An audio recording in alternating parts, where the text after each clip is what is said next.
troisième étape simplement, ou le troisième pilier de la bonne présentation, c'est le storytelling. N'avez-vous pas remarqué que les grandes marques qui existent comme Apple, Spotify, Samsung, enfin bref, toutes les marques qui existent, ce sont des marques qui travaillent leur storytelling. Ce sont des marques qui travaillent leur branding. Ce sont des marques qui transmettent de l'émotion à travers une histoire. Servez-vous de l'histoire pour vous présenter. Servez-vous de l'histoire pour vous vendre. J'ai remarqué une chose qui m'a beaucoup épatée. Quand je suis partie au Sénégal à Saly, j'ai remarqué que beaucoup de personnes me suivaient là-bas, dans cette ville. Vous faites partie de tes abonnés sur Twitter.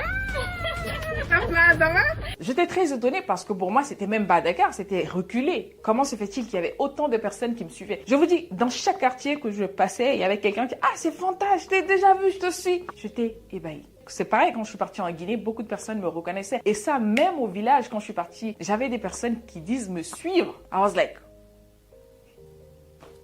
Finalement, je suis pas aussi cachée que ça. Et ça, l'une des remarques qui revenait, j'ai été beaucoup touchée par ton histoire, Fanta.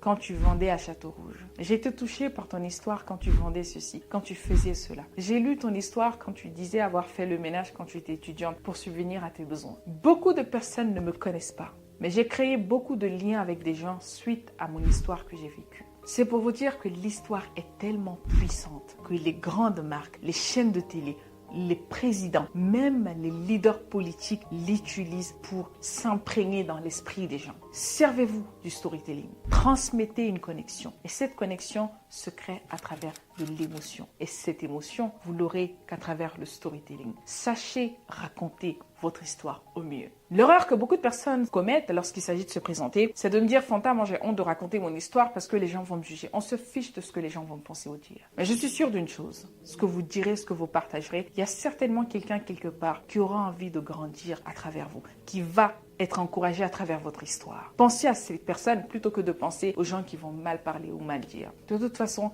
que deviendrait l'être humain sans histoire? Nous avons tous une histoire. Et ces histoires, c'est ça qui crée notre différence. N'ayez jamais honte de raconter votre histoire. Soyez authentique avec vous-même. La meilleure des présentations, c'est d'abord l'authenticité. Soyez authentique avec vous-même. La quatrième chose ou le quatrième pilier de savoir se vendre, c'est la cohérence. Lorsque vous voulez vendre une image de vous, lorsque vous voulez vous vendre, lorsque vous voulez vendre un projet, parce que vous êtes une entreprise en tant que telle. Moi, je me considère personnellement comme une entreprise, d'accord? Donc, lorsque je veux me vendre au monde, je m'assure d'avoir une cohérence entre ce qui sort de ma bouche et ce que je dis. Et ça, ce n'est pas qu'une cohérence verbale, c'est aussi une cohérence digitale. À travers les réseaux sociaux, LinkedIn, tu peux pas prétendre vouloir changer le monde et c'est toi qu'on voit constamment dans les boîtes de nuit chaque samedi à faire tout et n'importe quoi. Tu peux pas prétendre conseiller la jeunesse au développement personnel, au bien-être physique et mental et que tu passes ton temps à fumer constamment. Il n'y a pas de cohérence. Soyez cohérent avec votre image. La meilleure présentation également, c'est l'alignement entre vos mots et ce que vous dites. Et c'est ça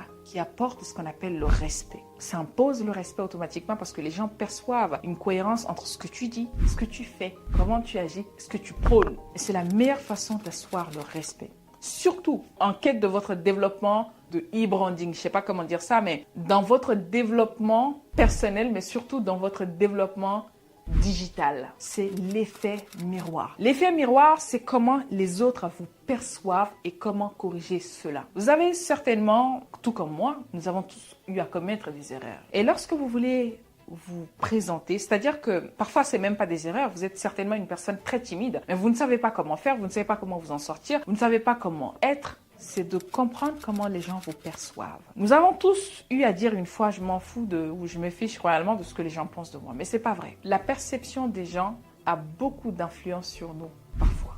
Et partant de ce principe, soyez sages, réfléchissez, observez, analysez, posez des questions. Comment les autres vous perçoivent? En fonction de la perception des gens, je ne parle pas des gens qui vous critiquent pour rien, je parle des personnes qui vont vous apporter ce qu'on appelle de la critique constructive. Demandez-leur, posez des questions. Moi, j'ai cette habitude, et ça, pour tous ceux qui me connaissent, peuvent l'en témoigner, j'ai cette faculté de constamment poser des questions à mes proches en leur demandant mon comportement. Et ça, même des personnes les plus intimes, avec qui j'ai passé plusieurs années. J'ai souvent cette habitude de dire: ça va? Qu'est-ce que tu penses de moi? Qu'est-ce que tu penses de mon évolution? Qu'est-ce que tu penses de la personne que je suis en train de devenir? Qu'est-ce que je devrais améliorer? Qu'est-ce que je devrais diminuer? Et ça, je le dis devant la caméra pour des personnes qui me suivent. S'ils ont envie, ils peuvent en témoigner effectivement dans les commentaires.